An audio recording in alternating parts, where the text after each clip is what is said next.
할렐루야. 오늘도 우리에게 귀한 하나님 말씀을 통해서 하나님이 예비해 놓으신 은혜들을 경험하는 저와 여러분이 되기를 축복합니다. 제가 설교를 준비하다가 읽게 된 시 한 편이 있습니다. 오늘은 제가 특별하게 이 시를 읊으며 설교를 시작하고자 합니다. 말을 위한 기도, 이혜인.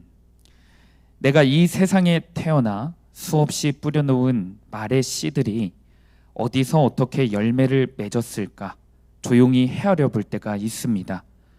무심코 뿌린 말의 씨라도 그 어디선가 뿌리를 내렸을지 모른다고 생각하면 왠지 두렵습니다. 덜어는 허공으로 사라지고 덜어는 다른 이의 가슴 속에서 좋은 열매를 또는 언짢은 열매를 맺기도 했을 언어의 나무. 주여, 내가 지닌 언어의 나무에도 멀고 가까운 이웃들이 주고 간 크고 작은 말의 열매들이 주렁주렁 달려 있습니다. 둥근 것, 모난 것, 밝은 것, 어두운 것, 향기로운 것, 반짝이는 것.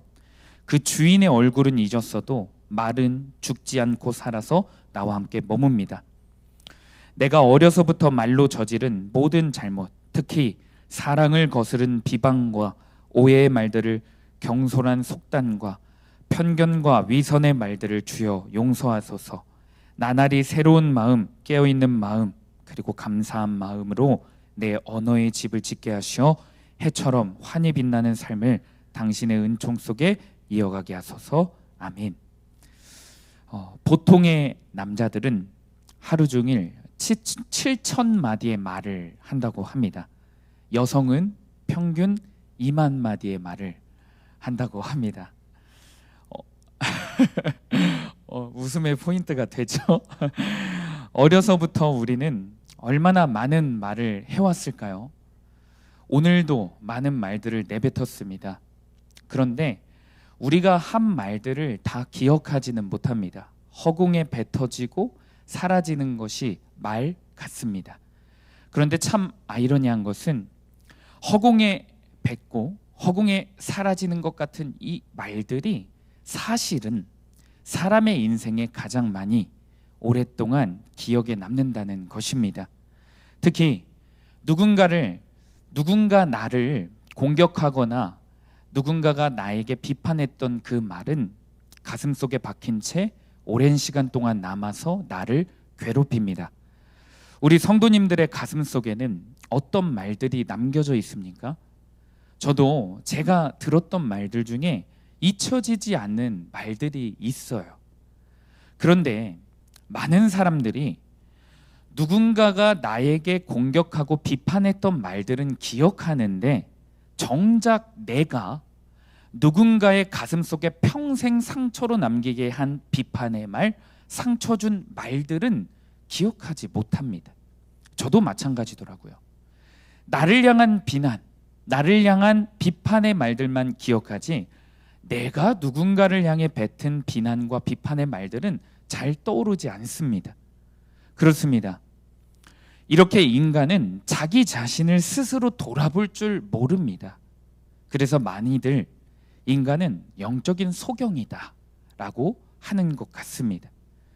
오늘 우리가 읽은 본문에서 예수님은 자기 자신을 보지 못하는 영적 소경과 같은 우리들에게 믿음의 눈을 가질 것을 명령하십니다. 제가 어려서부터 말씀을 잘 전하시는 부흥 강사님들 아니면 특별한 영적 은사가 있으신 분들에게 저분은 영안이 열렸어 라고 말하는 것을 굉장히 많이 들었습니다. 영안이 열렸다, 영적인 눈이 띄어졌다라는 거죠. 그래서 이분들은 이 어려운 성경 66권을 한 번에 쫙 꿰뚫습니다. 어떤 사람의 마음을 꿰뚫어요. 이 예배의 분위기를 꿰뚫어요. 물론 이런 것들도 영안이 열린 것이 맞을 겁니다. 그러나 오늘 예수님께서 우리 모두에게 열리기를 원하시는 영안, 믿음의 눈은 따로 있습니다. 무엇이냐? 첫 번째로 형제를 비판하지 않는 눈이 열려야 한다라고 말씀하십니다. 우리 시간 오늘 본문 1절에서 2절 한 목소리로 한번 읽어보겠습니다. 시작. 비판을 받지 아니하려거든 비판하지 말라.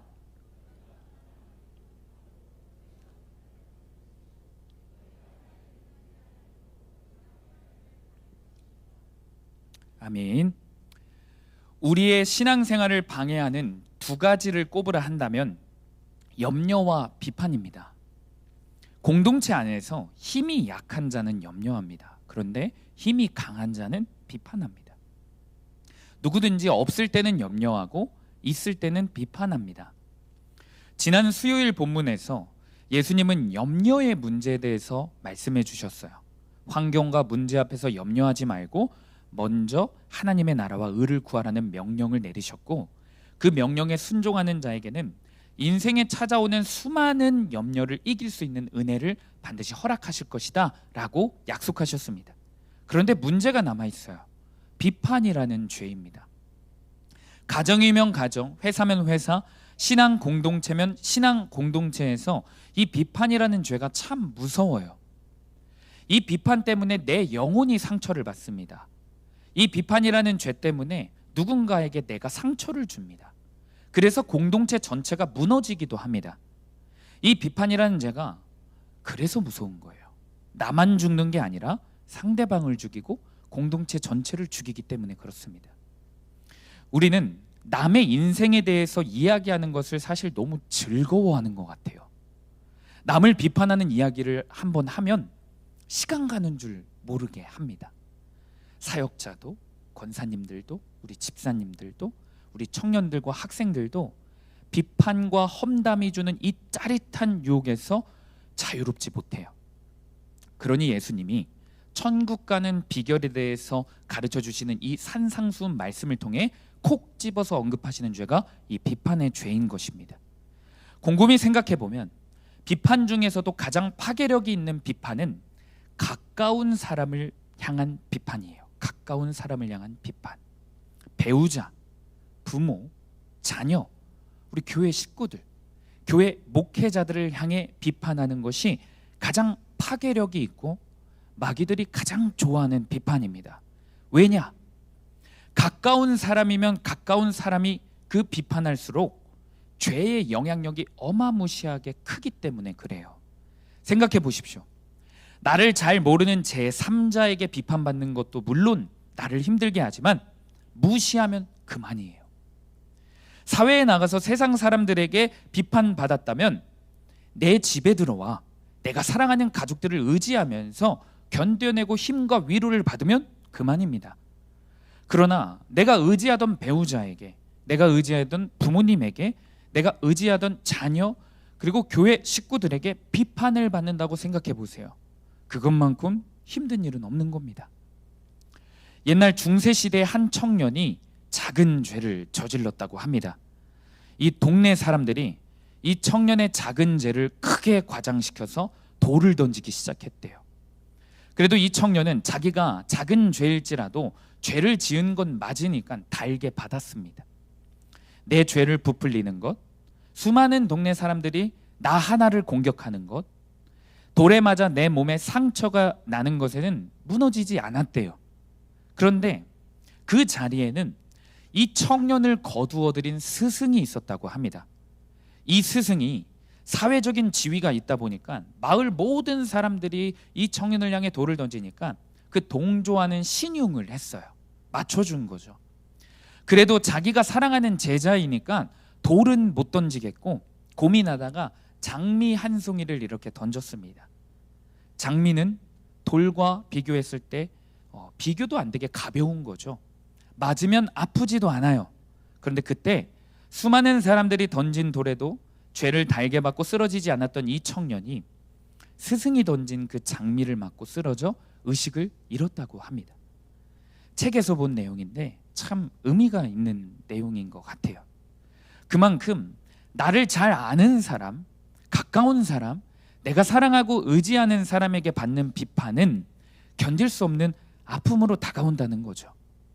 그래서 오늘 예수님이 우리에게 비판의 죄를 언급하시면서 3절을 보니까 형제라는 단어를 사용하십니다. 여기서 형제는 남자 우리 형제님들만 의미하는 게 아니라 내 인생에 가까운 모든 사람들을 의미합니다. 예수님은 비판하지 말라 이렇게 명령하시면서 특별히 형제를 비판하지 말라고 하시는 거예요. 가까우면 가까울수록 더 소중히 여기고 사랑해야 합니다. 가족과 믿음의 공동체를 사랑하지도 않으면서 어떻게 우리가 세상에 나아가서 예수 그리스도의 사랑을 온전히 전할 수 있겠습니까? 그러니 가족끼리, 그러니 우리 교인들끼리 우선 먼저 더 사랑해야 할 줄로 믿습니다. 그런데 우리는 가까운 사람에게 오히려 더 무정하고 함부로 하고 비판적일 때가 많아요. 그렇게 오늘 말씀을 통해 오늘 이 밤에 집중적으로 점검하여 회개해야 할 것은 내가 지금까지 품었던 가까운 내 가족을 향한 판단과 미움, 내 믿음의 공동체 식구들을 향한 비난과 비판입니다. 간절히 바라기는 오늘 이 시간 말씀의 영이신 성령님 앞에 우리의 죄가 드러나 회개하고 돌이켜 이제 내가 속한 가정과 속해 공동체에는 비판하는 눈이 아니라 사랑의 눈이 띄어지기를 간절히 축복합니다. 미국에 찰스 스윈돌이라는 목사님이 계십니다. 이 목사님이 위대한 영상가이자 설교가세요. 근데 이 목사님께서 남을 비판하는 이 치명적인 죄악을 이기기 위해서 반드시 그리스도인은 7가지 사항을 명심해야 한다라고 강조했습니다. 그 사항들이 뭐냐면, 첫 번째로 우리는 사람과 사건의 모든 사실을 다 알지 못한다. 두 번째, 우리는 사람의 동기를 완전히 이해하지 못한다. 세 번째, 우리는 완전히 객관적으로 사고할 수 없다. 네 번째, 그 상황에 있지 않으면 정확하게 알 수 없다. 다섯 번째, 우리가 보지 못하는 부분이 있다. 여섯 번째, 우리에게는 편견이 있고 그래서 시야가 흐려질 수 있다. 마지막으로 우리는 불완전하고 일관성이 없다. 저희 어머니가 어려서부터 저와 누나를 혼내거나 아니면 때로는 저희 아버지를 혼내실 때 자주 하시는 말씀이 있으십니다. 엄마는 사실만 이야기해. 우리 어머님들 많이 하시는 말씀이십니까? 본인을 객관적인 사람이다라고 강조하세요. 저도 제가 굉장히 객관적인 사람이다라고 생각할 때가 많습니다. 그런데 말씀의 기준으로 특히 이 구속사 큐티를 하다 보면 느끼는 것이, 나는 정말 객관적이지 못하고 편협한 사람이구나. 내 이익에 따라, 내 이기심에 따라, 그날 감정과 기분에 따라 치우쳐서 판단하는 사람이구나. 옳고 그름, 있는 그대로의 사실로 누군가를 바라보거나 사건을 판단할 수 없는 존재가 저더라고요. 그저 저에게는 좋고 싫음만 있을 뿐입니다. 이게 무슨 말이냐? 이 사람이 내가 좋아하는 사람이고 나한테 잘해주는 사람이면 이 사람이 뭘 해도 좋아요. 만약 이 사람이 죄를 지으면 에이, 연약해서 그래, 얼마나 좋은 사람인데 이러면서 뒤에서든 앞에서든 이 사람을 보호해 줍니다. 그런데 또 간사한 것은 이 사람이 나한테 서운한 행동을 하거나 관계가 나중에 틀어지잖아요. 그 사람이 아무리 선한 행동을 해도 저거 가식이야, 저거 위선이야, 너가 저 사람 안 겪어봐서 몰라, 이렇게 정죄를 해버립니다. 그러니까 내 비판의 기준은 옳고 그름이 아니에요. 내 이익, 내 감정, 그래서 좋고 싫음이 결국 기준입니다. 이와 같은 맥락에서 우리가 비판의 죄를 이기기 위해서 가장 먼저 선행되어야 할 작업은 무엇이냐? 내 판단 기준은 이미 부패한 기준이구나. 내 마음의 기준은 이미 썩은 기준이다라는 것을 인정해야 되는 것입니다. 나에게는 옳고 그름을 판단할 권리가 없을 뿐더러 사실 그럴 수 있는 능력 자체가 없습니다. 우리는 100% 죄인입니다. 이 사실을 믿으시는 분만 큰 목소리로 아멘 하시기 바랍니다. 내 이익에 따라, 내 감정에 따라 누군가를 판단하고 정죄하는 죄인입니다. 객관적인 사실로 볼 수가 없는 거예요. 다음으로 이 비판의 죄를 이기기 위해서 가장 중요한 것은 내가 남을 비판하는 이유, 즉 비판 뒤에 감추어진 내 의도를 직면하고 인정하는 것입니다. 예수님 시대 때 형제들을 가장 많이 비판했던 무리들이 있었어요. 누구죠? 바리새인들입니다. 이들이 비판하는 죄를 범하는 모습을 보면요, 우리들이 왜 이렇게 비판을 좋아라 하는지, 누가 시키고 가르치지도 않았는데 이미 우리 삶 가운데 습관이 되어버렸는지 그 원인에 대해서 파악할 수 있습니다. 여러분, 복음서 곳곳에서 바리새인들은 형제들을 비판합니다. 그런데 비판하는 이유들을 보면 자기 자신들이 얼마나 율법을 많이 알고 있는지에 대해서 증명하기 위해, 자기 자신들이 이 율법을 잘 지키고 있는 것을 드러내기 위해 남들을 비판합니다. 자신들이 남들에 비해 11조를 잘하고 있으니까 그거 드러내고 칭찬받고 인정받으려고 이상한 조항까지 만들어요. 그리고 이거 지키지 않으면 너는 믿음 없는 죄인이다 라고 비판했어요. 자기 자신들이 남들보다 기도와 금식을 열심히 잘하고 있으니까 그것을 돋보이기 위해 다른 사람들을 더 정죄했습니다. 내가 높아지기 위해. 여러분, 그런데 이 시점에서 혹시 제가 이런 말을 한다고 해서 거봐 11조 안 해도 된다니까? 거봐 기도와 금식 안 해도 돼. 그거 바리새인적인 거야. 오히려 그런 거 열심히 하면서 안 하는 사람들 정죄하는 게 더 나쁜 거야 하면서 안 하시면 안 됩니다. 이런 태도를 취하는 것이 더 교만한 태도예요. 아무튼 바리새인들은 남의 죄를 드러내면서 자기 자신을 높였습니다.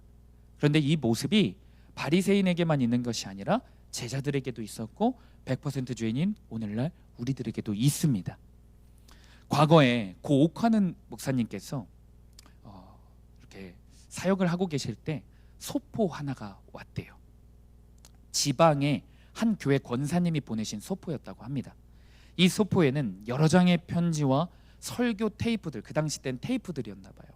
설교 테이프들이 동봉되어 있었다고 합니다. 편지의 내용을 옥 목사님께서 읽어보니까 그 권사님네 지방교회 담임 목사님이 이 옥한웅 목사님의 설교를 토시 하나 빼지 않고 갖다가 쓴다고 하는 그런 내용이었어요. 그래서 이 편지에 어느 부분을 갖다가 썼는지 그 설교문을 다 적어서 보낸 거예요. 그리고 자기가 옥한웅 목사님 설교를 다 열심히 듣고 있다는 것을 증빙 서류로 테이프도 동봉한 거죠. 그러면서 마지막 편지의 내용이 무엇이었냐면 우리 목사님과 우리 교회는 복음이 없습니다 라는 내용이었습니다. 옥한웅 목사님이 이 편지를 받고 이 목사님의 설교를 집중해서 보셨대요. 그런데 설교의 내용이 옥 목사님의 설교 중에 중요한 내용들을 발췌한 것이고, 물론 개 중에는 토시 하나 안 틀리고 사용한 문장들도 있지만 이 본문에서 강조되는 것들을 굉장히 잘 사용하신 설교라고 판단이 되어졌대요. 그러면서 자신의 교회 교인들에게 설교 시간에 이렇게 말씀을 하시더라고요. 나는 이 편지를 보내신 권사님의 비판의식과 교만한 마음을 보면서 너무 속상했다. 너무 이 영혼이 안타까워서 긍휼히 여겨졌다 라고 말씀하시더라고요. 이 권사님을 향해서요. 한번 삐뚤어진 마음으로 보니까 원작자가 봐도 카피한 게 아니라 참고하신 건데, 이 권사님은 우리 교회에 복음이 없다, 우리 목사님은 복음이 없다라고 결론을 내버리시고 비판만 하고 계신 거예요. 은혜를 받을 수 있음에도 말이죠. 그리고 이 옥 목사님께서 설교를 언젠간 또 듣게 될 이 권사님을 향해 친절히 설명해 주시는 것 같더라고요. 설교자들은 믿음의 선진들에게 다 빚진 자들이다. 2000년 기독교 역사 중에 이미 예수 그리스도에 대해서, 성경에 대해서 주석해 놓고 설교하고 책으로 써주신 목사님들, 학자분들이 얼마나 많은데 나 옥 목사도 이분들에게 빚진 자다. 2000년 역사 동안 쌓여온 말들 중에 진짜 이 옥 목사의 말이 몇 마디나 되겠나? 별로 없다라고 말씀하시고 비판하는 그 마음을 돌이켜야 함을 강조하셨어요.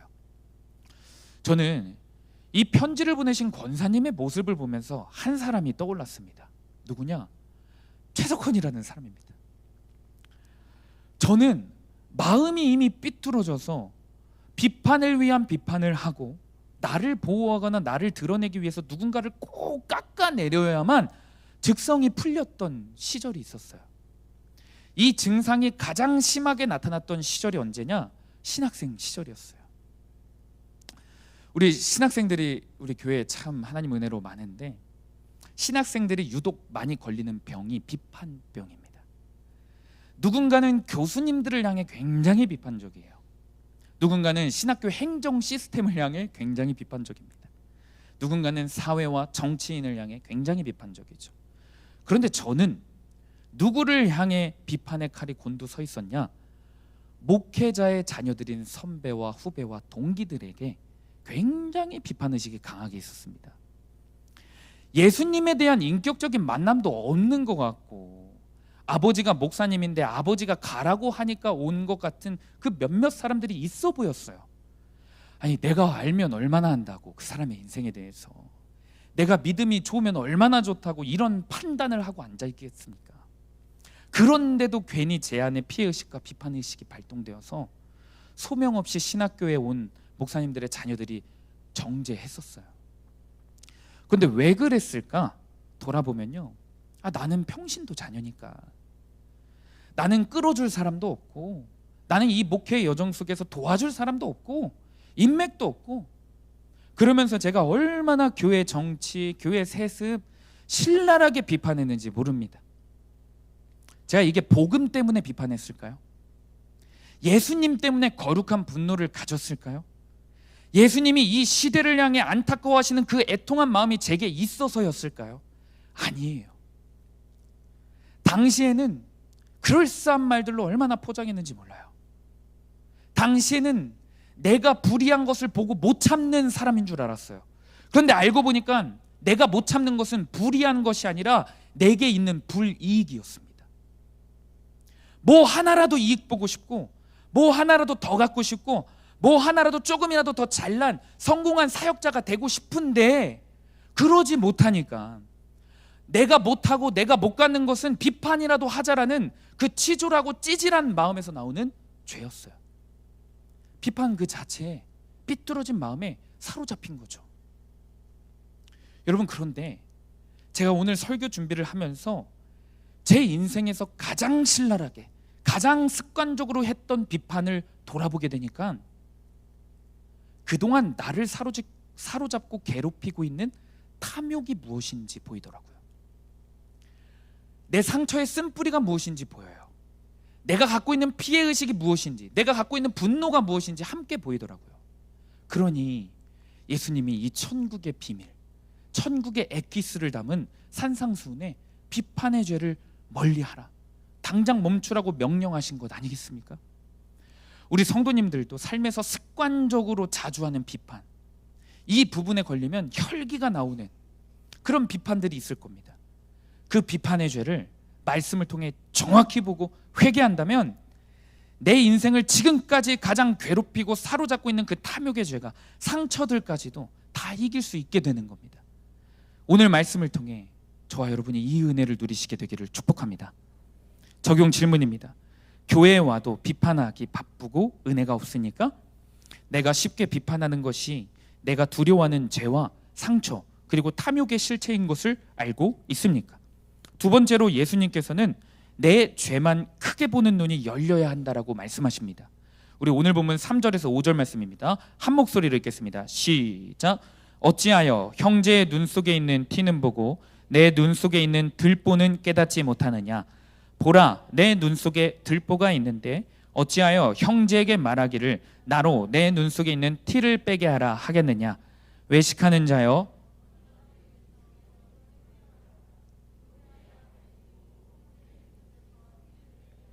아멘. 예수님은 형제의 눈에 있는 그 작은 티는 보면서 내 눈에 있는 큰 들보는 못 보냐고 책망하십니다. 여기서 티는 아주 작은 가시, 지푸라기를 의미합니다. 그리고 들보는 무엇이냐? 건물을 지을 때 건물을 받치는 큰 기둥을 의미해요. 대부분의 학자들이 통나무라고 보더라고요. 그런데 하나님은 여러분, 구약 성경뿐만이 아니라 신약 성경에서 예수님의 입술로 직접 가르쳐 주신 인간이 반드시 지켜야 하는 가장 큰 계명에 대해서 강조하셨습니다. 무엇이냐면 마태복음 22장 37절에서 40절입니다.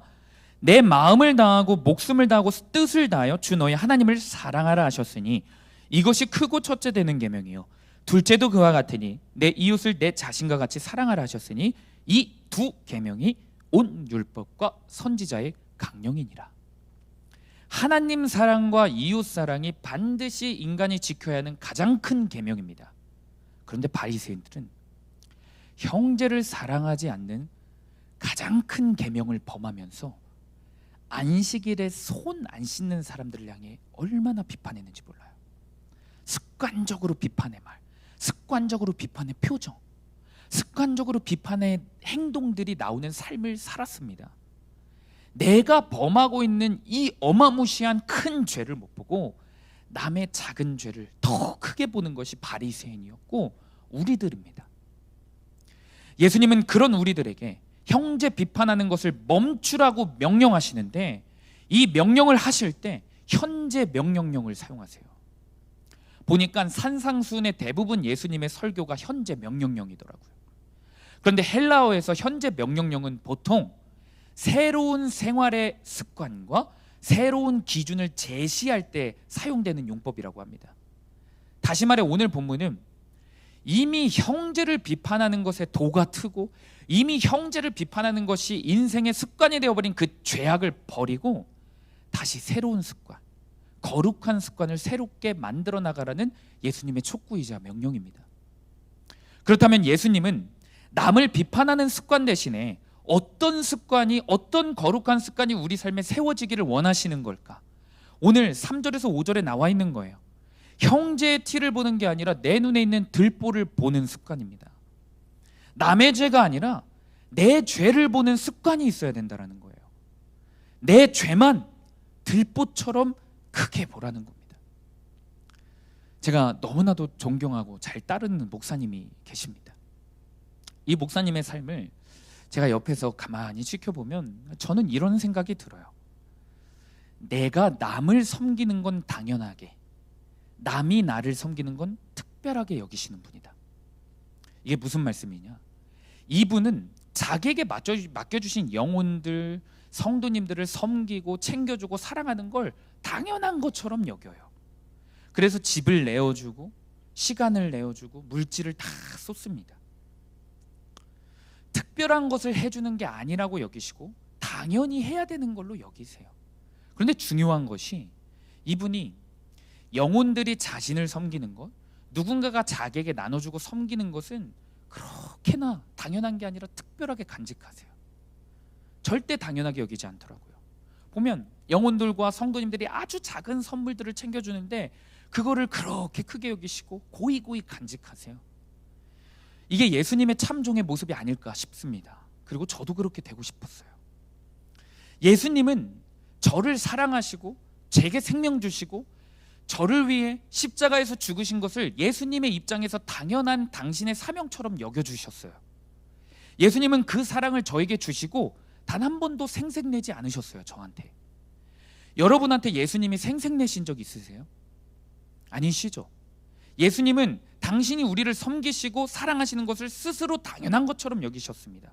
그런데 예수님은요, 과부의 아주 작은 그 두렙돈에 크게 감동받으신 것처럼 보면 제 삶에서 예수님께 드렸던 진짜 보잘것없는 섬김, 보잘것없는 아주 작은 순종을 특별하게 기억하시고 간직하고 계시더라고요.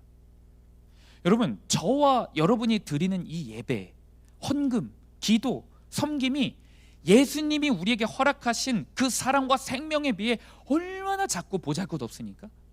그런데도 예수님은 우리의 예배, 헌금, 기도, 섬김을 값비싸고 특별하게 여기시고 간직하세요. 그런데 제가 왜 갑자기 이런 이야기를 하느냐? 우리가 섬김의 영역에서 이런 태도를 취할 때 하나님이 기뻐하십니다. 내가 섬기고 베푼 것은 아주 작은 것으로 여기고 남이 섬기고 베푼 것은 아주 큰 것으로 여기는 것을 하나님이 기뻐하십니다. 그런데 죄의 영역에서는 그 태도를 반대로 취할 때 하나님이 기뻐하세요. 내가 지은 죄는 크게 생각하고 남이 지은 죄는 작게 생각해야 되는 거예요. 내가 누군가에게 상처 준 것, 내가 실수한 것들은 크게 생각하여서 벌벌벌 떨어야 되고요, 남이 내게 상처 준 것, 남이 내게 실수한 것은 작게 생각해서 가볍게 툭툭 털어 넘겨야 합니다. 이것이 하나님이 가장 기뻐하시는 태도입니다. 그런데 어떻죠? 대부분의 그리스도인들이 거꾸로 청개구리처럼 살아가요.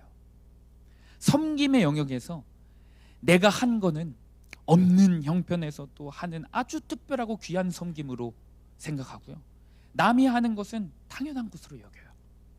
죄의 영역에서는 내가 넘어지고 죄 지은 것, 내가 형제 자매에게 혈기 부리고 상처 준 것은 내가 연약해서 어쩔 수 없이 그런 거다.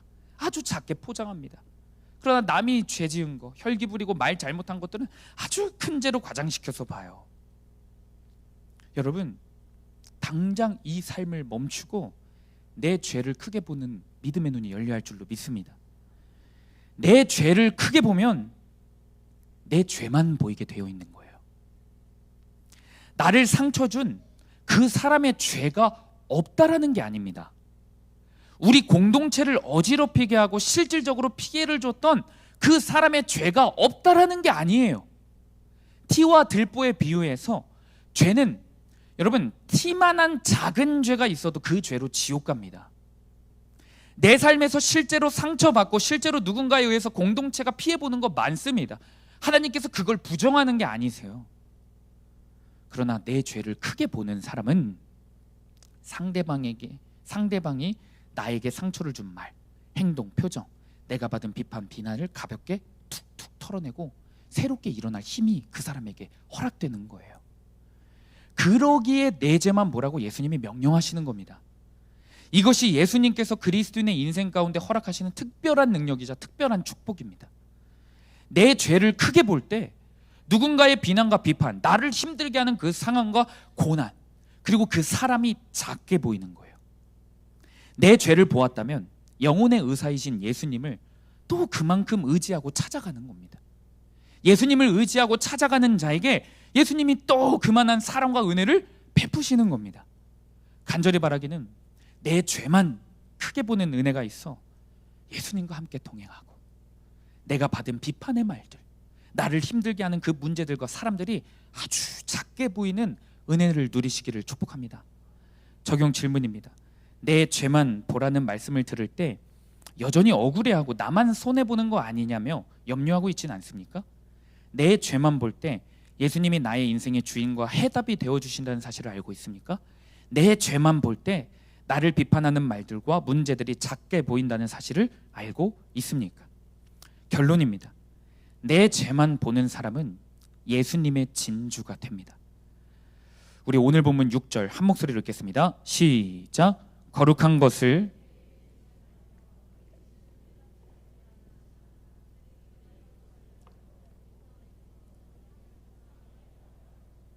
아멘. 한 집사님께서 10년 넘게 남편의 폭언과 잔소리에 시달리셨다고 합니다. 남편이 매일 집에 들어오자마자 하는 이야기가 뭐냐면, 방 청소는 했어? 살림하는 게 마음에 하나도 드는 게 없어. 내 비염과 알레르기가 당신이 이따위로 살림을 하니까 그게 나을 턱이 있어? 이불과 베개는 일주일에 2번씩 빨아야 돼 라고 했대요. 어마무시하죠. 그런데 이 집사님이 처음 5년은 남편이 죽도록 미웠고 후에 5년은 이런저런 노력을 해봤는데 잘 안 되더래요. 그러다가 내 죄만 봐야 한다라는 구속사의 말씀이 이 집사님에게 들리기 시작하셨습니다. 그래서 자신을 게으르다고 핀잔을 주는 이 남편의 말씀을 하나님의 말씀으로 들어서 자신이 지금까지 게으른 삶을 살았던 그 삶의 모든 태도들을 회개하기 시작하셨대요. 그렇게 회개하다 보니까 친정 집안에 흐르는 게으름의 죄악들까지도 보이시기 시작했대요. 그래서 남편에게 가서 자기가 게으르다고 용서해달라고 고치겠다고 사과를 하는 적용을 했다고 합니다. 참 정말 대단한 적용인 것 같아요. 그런데 문제는 이 귀한 적용을 한 후에 남편이 좀 변하면 다행인데, 남편이 갑자기 명절에 시댁에 가서 저 게으른 여편네가 본인이 게으르다고 스스로 인정했다니까 하면서 시어머니 앞에서 더 얄밉게 자신을 구박하는 거예요. 주여가 절로 나오죠. 제가 사실 여러분들 앞에서 어떤 상황 가운데서도 고난 상황 가운데서 자기 죄만 봐야 합니다, 이 말씀을 전하거나 아니면 저 스스로 이런 적용을 해보려고 생각할 때 머뭇머뭇거리고 걱정되는 이유가 이런 사례들이 내 인생에 펼쳐질까 봐예요. 실제로 아내 혹은 남편 아니면 직장에서 공동체에서 상사들에게 말씀이 들려서 저는 진짜 죄투성이에요. 저는 지금까지 잘한 게 하나도 없습니다. 이랬다가 남편이, 상사가, 아내가 네가 그런 줄 이제 알았어? 비아냥거리는 사례들이 있어요. 이게 우리가 피할 수 없는 현실이기도 해요. 한 번의 적용, 한 번의 내 죄를 보았다고 해서 그 문제와 상황과 관계가 해결되는 게 아닙니다. 그래서 오늘 본문 끝에 예수님이 거룩한 것을 개와 돼지에게 주지 말라 하는 것은 아닐까? 분별해서 줘야 한다는 것은 아닐까? 라는 생각이 들었어요. 그런데 이 부분에서 김양재 목사님은 이렇게 설명을 하시더라고요. 내 죄만 보는 사람은 가족들과 공동체 식구들이 나한테 몰상식한 개, 돼지 같은 모습으로 다가온다 해도 그들이 개, 돼지처럼 보이지 않는다 라고 설명을 했어요. 그리고 제가 추가적으로 묵상이 되어지는 게, 이것이 가능한 이유는 예수님이 내 죄만 보는 사람들을 진주로 만들어 가시기 때문이 아닐까 생각이 들었어요. 예수님이 인정해 주시는 진주가 되면 개, 돼지가 아무리 밟아도 사실 진주의 가치가 훼손되지는 않거든요. 그 진주는 찢어지지 않거든요. 오히려 진주가 더 빛나 보이는 거죠. 그러니 여러분, 내 죄만 보는 것은 절대 손해가 아닙니다. 아멘이십니까? 심지어 내 죄만 보다가 바보가 된다 할지라도 나를 내 가족과 친구들과 주변 사람들이 더 만만하게 보는 것 같을지라도 손해가 아닙니다. 오히려 예수님에게 그러면 그럴수록 진주로 인정받고 나의 인생에서 그동안 사람들에게 상처로 얽매여 있는 인생이었는데, 그 사람들을 두려워하는 인생이었는데 그것으로부터 진정한 자유함을 얻게 될 줄로 믿습니다. 우리 예수님은 선하신 분입니다. 100% 옳으신 분입니다. 자기 자녀에게 악한 것을 주시는 분이 아니세요. 늘 좋은 것만 주시는 분이십니다. 그런 주님께서 내 죄만 보라고 명령하시는데, 이 명령은 당장 이해가 되지 않을지라도, 당장 손해가 되고 더 바보가 되는 것 같을지라도 우리에게 주고 싶어 하시는 특별한 은혜가 있으신 겁니다. 제가 말씀을 맺으면서 한 신문에 실린 간증 하나를 들려드리고 기도를 하고 싶습니다. 이 신문에 실린 간증을 읽어보니까 독실한 그리스도인이었던 한 여인이 너무 안타깝게 성폭행을 당했습니다. 그리고 그 끔찍한 일로 임신을 했습니다. 누가 봐도 낙태를 하는 게 옳은 것처럼 보이는 그 상황에 아무도 뭐라 할 수 없죠. 아무도 뭐라 할 수 없는 그 상황에 이 여인은 생명을 버리고 죽이는 죄를 그리스도인이 범해서는 안 된다는 그 말씀이 생각나셨대요. 그래서 이런 상황 가운데서도 자기 죄를 보는 적용을 하셔서 그 아이를 출산을 한 겁니다. 그리고 이 아이를 입양을 보냈다고 해요. 이후에 이 여인에게 특별한 은혜와 부르심이 있어서 목사님이 되셨대요. 그런데 26년이 지나고 목회를 열심히 하고 있었던 이 여자 목사님에게 갑자기 그 입양시켰던 딸이 연락을 해온 겁니다. 자신이 성폭행으로 태어난 불행한 아이라는 것을 양부모에게 들어서 알고 있다고. 다행히 그래도 훌륭한 양부모님을 만나서 대학도 졸업하고 이제는 결혼해서 딸도 낳았다고. 딸과 함께 꼭 엄마를 만나고 싶다고. 그런 연락이었습니다. 그런데 과거에 자신의 죄를 보고 저 같은 사람의 수준의 사람은 감히 상상할 수도 없는 적용을 하신 이 목사님이 이 딸의 연락이 기쁘지가 않은 거예요. 딸을 만나기가 싫은 겁니다. 26년 전 성폭행을 당한 그 상처가 또다시 생각났기 때문이에요. 이긴 줄 알았는데, 그 적용으로 상처를 극복한 줄 알았는데, 그래서 자기가 이 딸을 낳은 순종이 헛된 거고 미련한 거고 결국에는 아무런 소용이 없는 것일까? 좌절감이 들었겠죠. 그 좌절감과 상처 속에서 딸에게 도저히 못 만나겠다고 답장을 했나 봅니다. 그런데 그때 이 딸이 엄마에게 뜨거운 진심을 담아 이렇게 연락을 했대요. 어머니, 이해합니다. 그 어렵고 끔찍한 상황에서 낙태하지 않은 것 자체가 너무 감사합니다. 그리고 마지막에 어떤 말을 하셨냐면, 어머니, 제가 예수님을 믿는데 어머니도 제가 믿는 예수님을 꼭 영접하시고 상처와 아픔 속에서 구원받으시기 바란다고 계속 기도해왔고 앞으로도 기도하겠다는 연락이었어요. 이 연락을 받고 좌절 가운데 있었던 이 목사님의 마음속에 갑자기 말할 수 없는 은혜가 임하기 시작하셨대요. 그 끔찍한 상처 속에서 하나님 말씀에 순종하는 것이 헛된 게 아니었음을 느껴지기 시작했고, 여전히 쓴뿌리로 남아있다고 생각한 그 상처와 증오들이 이 딸이 예수님을 믿는 모습으로 등장하여 오히려 나를 위해 기도해 준다는 이 사실로 다 치유가 되셨다는 간증이 실린 기사였습니다. 사랑하는 여러분, 제가 이 간증을 듣고 확신했습니다. 내 죄만 보고 적용하는 인생은 결코 손해보는 인생이 아닙니다. 절대 이것은 미련한 짓이 아니에요. 오히려 이 세상이 감히 예측할 수 없고 감히 넘보지도 못할 생명의 역사를 경험하게 되는 반드시 그 밑거름이 될 줄로 믿습니다. 그리고 이 믿음을 저와 우리 성도님들이 취하게 되기를 정말 간절히 원하게 되더라고요. 말씀을 맺습니다.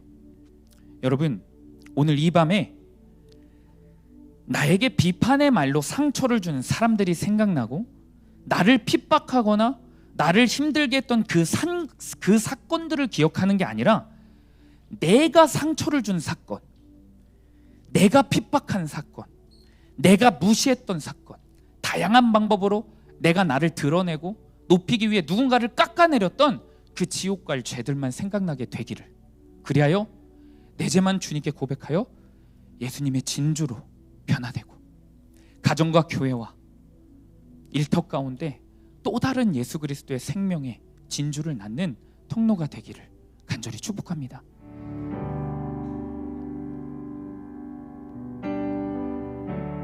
이 시간 오늘 붙들고 기도할 말씀은 오늘 본문 1절에서 2절 말씀입니다.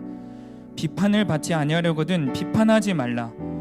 너희가 비판하는 그 비판으로 너희가 비판을 받을 것이요 너희가 헤아리는 그 헤아림으로 너희가 헤아림을 받을 것이니라. 주님, 이미 가까운 사람들, 내 형제, 자매, 부모, 믿음의 공동체 식구들을 비판하는 죄가 습관이 되어버린 우리입니다. 그런 우리들에게 이 더러운 습관을 버리라고 계속 명령하시는 주님의 심정이 오늘 말씀을 통해 깨달아지기를 원합니다. 아멘. 우리에게는 형제의 삶의 옳고 그름을 판단할 권리도 능력도 없습니다. 자기 욕심과 이익과 감정에 치우친 좋고 싫음만 내 인생에 있을 뿐입니다. 이 시간 말씀의 영이신 성령님을 통해 깨닫사오니 나도 상처받고 남에게도 상처를 주고 공동체 전체를 불안과 미움의 죄로 빠뜨리는 이 비판의 죄를 오늘 이 밤에 회개하는 은혜를 허락하여 주옵소서. 아멘. 내가 높아지기 위해, 내가 드러나기 위해, 내 자존심을 지키기 위해 하나님이 사랑하고 섬기라고 보내주신 귀한 지체들을 깎아내리고 미워하고 뒤에서 은근히 험담하는 우리의 죄를 고백하오니 주님, 이 불쌍한 입술과 삐뚤어진 마음을 고쳐 주옵소서. 아멘. 내가 자주 하는 비판과 쉽게 혈기 부리는 그 상황과 모습 가운데 내 탐욕과 상처의 실체임을 깨닫고 인정하여 회개하고 치유받는 오늘 이 밤이 되게 하여 주옵소서. 아멘. 우리 시간 주님 이름 한번 부르시고 통성으로 기도하며 나갑니다. 주여, 거룩하신 하나님, 오늘도 하나님 말씀 앞에 우리가 숨길 수 없습니다. 이 더러운 마음을 숨길 수가 없습니다. 개와 돼지 같은 마음이 저의 마음입니다. 개와 돼지 같은 인생이 저의 인생입니다. 거룩한 복음의 말씀에 그 거룩한 진리의 진주 같은 그 보석 같은 예수님의 사랑이 내 몸이 걸려있으니, 내 인생에 걸려있으니 그것이 그의 돼지한테 주는 그 귀한 말씀입니다. 주님, 우리를 살려주옵소서. 주님이 더럽고 병든 마음을 치유하여 주옵소서. 상처 속에 허덕이며 나의 편견과 나의 고집과 나의 아집 속에서 허덕이며 형제를 비판하고 부모를 비판하고 아내와 남편을 비판하고 자녀들을 비판하고 목회자들을 비판하고 동료 교역자들을 비판하고 주님 아버지의 동역생 작사를 비판하는 그 마음을 불쌍히 여겨 주옵소서. 불쌍히 여겨 주옵소서. 이 더러운 죄를 용서하여 주옵소서. 내가 높아지기 위해, 내가 드러나기 위해, 내가 성공하기 위해 형제들을 죽이고 우리 예수님까지 죽여버린 이 끔찍한 죄악을 회개하게 하여 주옵소서. 주님, 긍휼히 여겨 주옵소서. 그 하나님의 크신 사랑 앞에 이 더러운 모습을 보여드리니 내 죄를 직면하오니 주님이 이 죄에서, 이 상처의 쓴뿌리에서, 주님이 교만 안에서, 이 자기 이익과 자기 우상에서 벗어나게 하여 주옵소서. 올라 파이라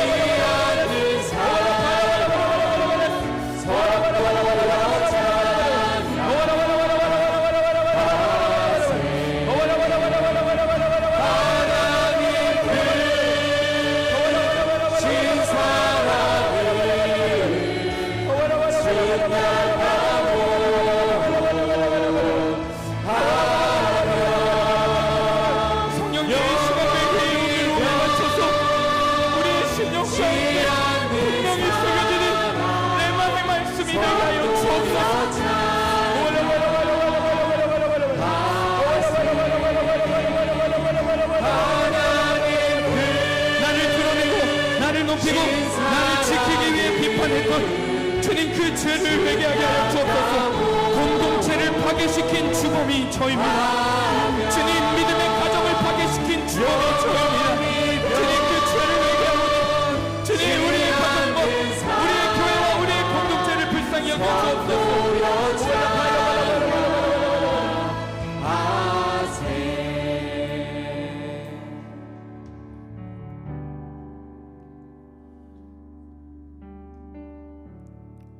이 시간 주님이 임재하시는 거룩한 강단 앞으로 초청합니다. 갈급한 심령으로 주님 앞에 가까이 나와 기도하기를 원하시는 분들은 강단 앞으로 나와서 기도하시기 바랍니다. 기도 제목이 있으신 분은 뒤에 기도 카드를 작성하셔서 나오시면 목사님께서 안수해서 기도해 주십니다. 오늘 우리가 다시 한번 붙들고 기도할 말씀은 마태복음 7장 3절에서 5절 말씀입니다. 어찌하여 형제의 눈 속에 있는 티는 보고 내 눈 속에 있는 들보는 깨닫지 못하느냐. 보라, 내 눈 속에 들보가 있는데 어찌하여 형제에게 말하기를 나로 내 눈 속에 있는 티를 빼게 하라 하겠느냐. 외식하는 자여, 먼저 내 눈 속에 돌보를 빼어라. 그 후에야 밝히 보고 형제의 눈 속에서 티를 빼리라. 주님, 우리 교회에 허락하신 귀한 구속사의 말씀, 어떤 환경 가운데서도, 어떤 사람 앞에서도, 어떤 고난 가운데서도 100% 오르신 하나님 말씀 앞에 내 죄만 봐야 한다는 이 말씀을 오해하고 신뢰하지 못하는 이 죄인을 불쌍히 여겨 주옵소서. 내 죄만 보라는 이 말씀을 들을 때 여전히 억울해하고 나만 손해보는 거 아니냐고 생각했던, 주님이 개 돼지 같은 이미 더러워진 나의 인생에 주인과 해답이 친이 되어 주시겠다는 약속과 선물로 여기지 못했던 이 죄를 불쌍히 여겨 주옵소서.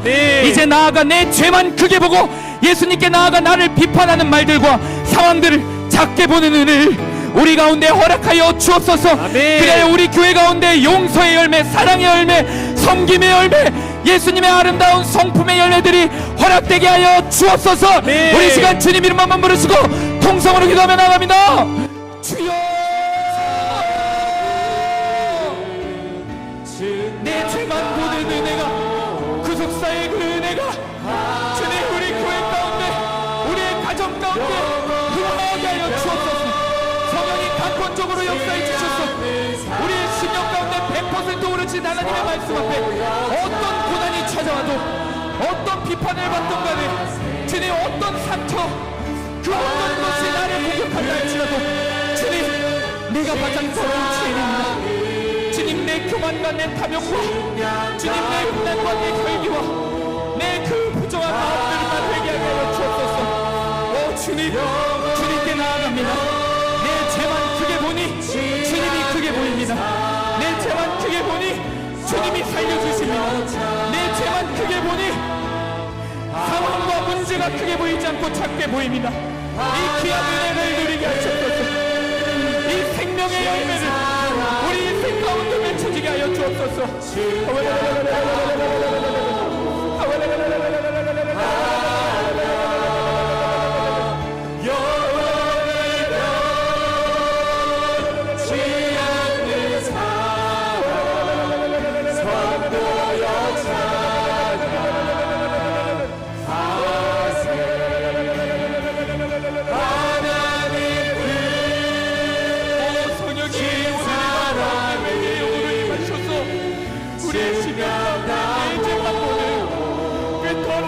주님